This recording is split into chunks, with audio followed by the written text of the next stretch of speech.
वे मुसलमान थे कि या खुदा उनकी शक्लें आदमियों से मिलती थीं हूबहू।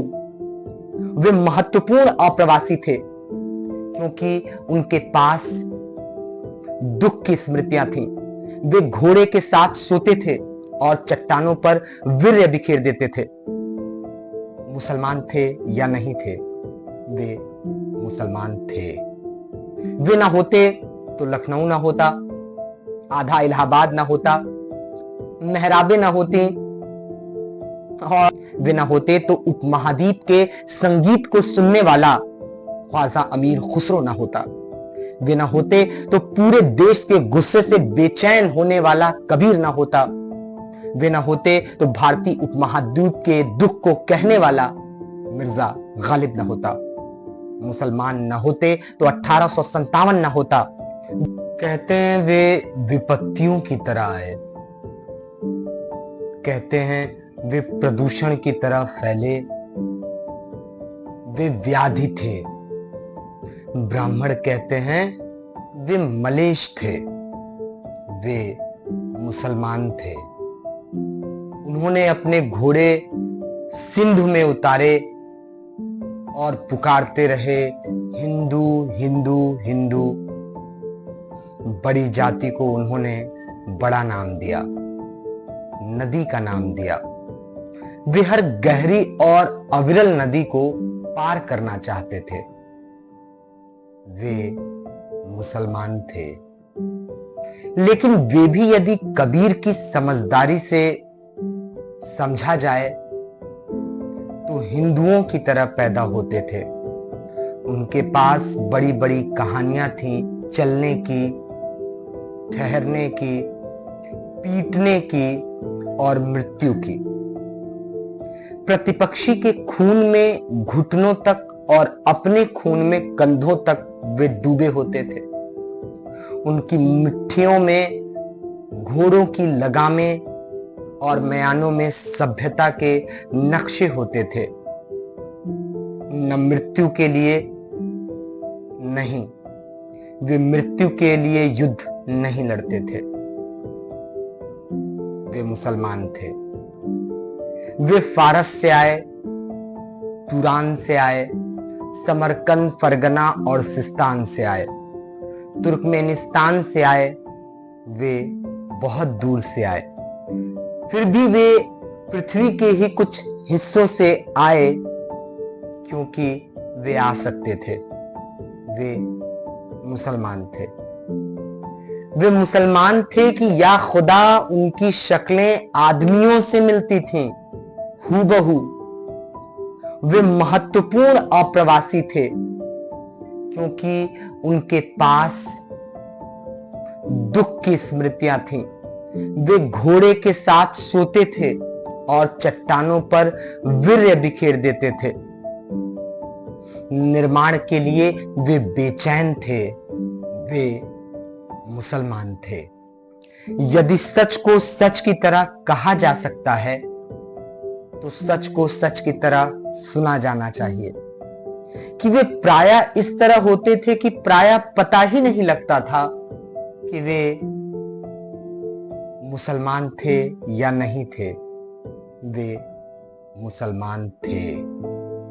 वे ना होते तो लखनऊ ना होता, आधा इलाहाबाद ना होता, मेहराबें ना होती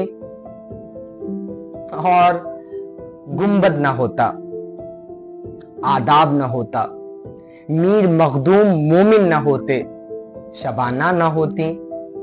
वे ना होते तो उपमहाद्वीप के संगीत को सुनने वाला ख्वाजा अमीर खुसरो ना होता। वे ना होते तो पूरे देश के गुस्से से बेचैन होने वाला कबीर ना होता। वे ना होते तो भारतीय उपमहाद्वीप के दुख को कहने वाला मिर्जा गालिब ना होता।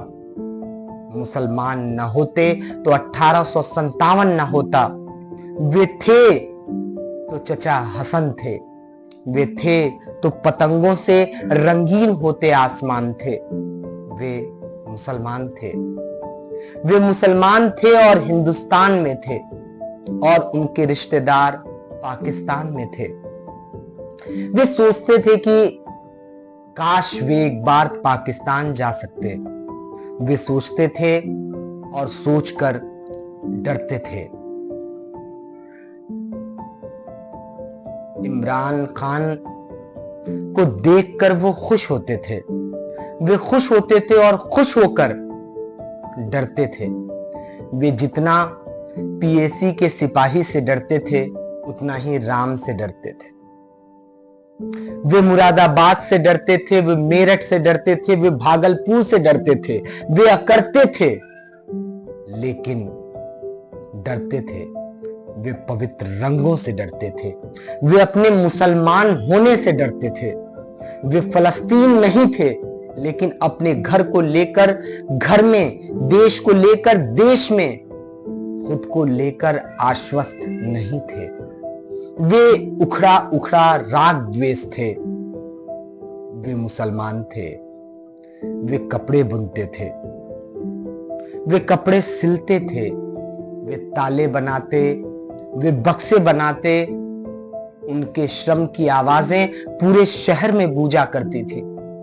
वे शहर के बाहर रहते थे। वे मुसलमान थे, लेकिन दमिश्क उनका शहर नहीं था। वे मुसलमान थे, अरब का पेट्रोल उनका नहीं था। वे दजला का नहीं, यमुना का पानी पीते थे। वे मुसलमान थे। वे मुसलमान थे, इसके लिए बच के निकलते थे। वे मुसलमान थे, इसलिए कुछ कहते थे तो हिचकिचाते थे। देश के ज्यादातर अखबार यह कहते थे कि मुसलमान के कारण ही कर्फ्यू लगते हैं। कर्फ्यू लगते थे और एक के बाद दूसरे हादसे की खबरें आती थीं। उनकी औरतें बिना दहाड़ मारे पछाड़े खाती थीं। बच्चे दीवारों से चिपके रहते थे। वे मुसलमान थे। वे मुसलमान थे, इसलिए जंग लगे तालों की तरह वे खुलते नहीं थे। वे अगर 5 बार नमाज पढ़ते तो उसे कई गुना ज्यादा बार सिर पटकते थे। वे मुसलमान थे। वे पूछना चाहते थे कि इस लाल किले का हम क्या करें। वे पूछना चाहते थे कि इस हुमायूं के मकबरे का हम क्या करें। हम क्या करें इस जामा मस्जिद का जिसका नाम कुव्वतुल इस्लाम है। इस्लाम की ताकत है। अदरक की तरह वह बहुत कड़वे थे। वे मुसलमान थे। वे सोचते थे कि कहीं और चले जाएं, लेकिन नहीं जा सकते थे। वे सोचते थे यहीं रह जाएं, तो नहीं रह सकते थे। वे आधा ज़िबा बकरे की तरह तकलीफ के झटके महसूस करते थे। वे मुसलमान थे, इसलिए तूफान में फंसे जहाज के मुसाफिर की तरह एक दूसरे को भींचते रहते थे। कुछ लोगों ने यह बहस चलाई थी कि उन्हें फेंका जाए तो किस समुद्र में फेंका जाए। बहस यही थी कि उन्हें ढकेल दिया जाए तो किस पहाड़ से ढकेला जाए। वे मुसलमान थे, लेकिन वे चींटियां नहीं थे। वे मुसलमान थे, वे चूजे नहीं थे। सावधान, सिंधु के दक्षिण में सैकड़ों सालों की नागरिकता के बाद वे मिट्टी के ढेले नहीं थे। वे चट्टान और ऊन की तरह सच थे। वे सिंधु और हिंदकुश की तरह सच थे। सच को जिस तरह समझा जा सकता हो उस तरह वे सच थे। वे सभ्यता का अनिवार्य नियम थे। वे मुसलमान थे, अफवाह नहीं थे। वे मुसलमान थे। देवी प्रसाद मिश्र की एक कविता, वर्तमान हो या बीता हुआ कल या आने वाला भविष्य, इसमें एक मुसलमान के भीतर पनपने वाली विसंगतियों पर बेहतरीन प्रयास किया गया है प्रकाश डालने का। और हर एक मुसलमान इस बात की अनुभूति करता है कि क्यों अपने देश में ही उसे अपने ही पड़ोसी लोग, अपने ही नागरिक लोग उसे अलहदा कर देते हैं उसकी सभ्यता के नाम पर, खान पान और रहन सहन के नाम पर। यदि ऐसा है तो उत्तर से लेकर दक्षिण तक और पूर्व से लेकर पश्चिम तक कदम कदम पे भाषाएं, बोलियां और संस्कृतियां इसी भारतीय सभ्यता के एक ही मजहब को अपनाने वाले लोगों में दिखता है। न जाने कितनी जनजातियां, आदिवासियां हैं जो यहाँ निवास करती हैं, जिनको अलग से प्रिविलेज दिया जाता है, आरक्षण दिया जाता है। फिर भी किसी आरक्षण, किसी मीनार, किसी मस्जिद के नाम पर वोट न मांगने वाली कौम, इस जमीन की मिट्टी को 5 वक्त तिलक की तरह लगाने वाली कौम इस देश में रह करके भी इस देश के लोगों के दिलों में क्यों नहीं रहती? ये अब भी सोचा जाना चाहिए और सोचा जा रहा है।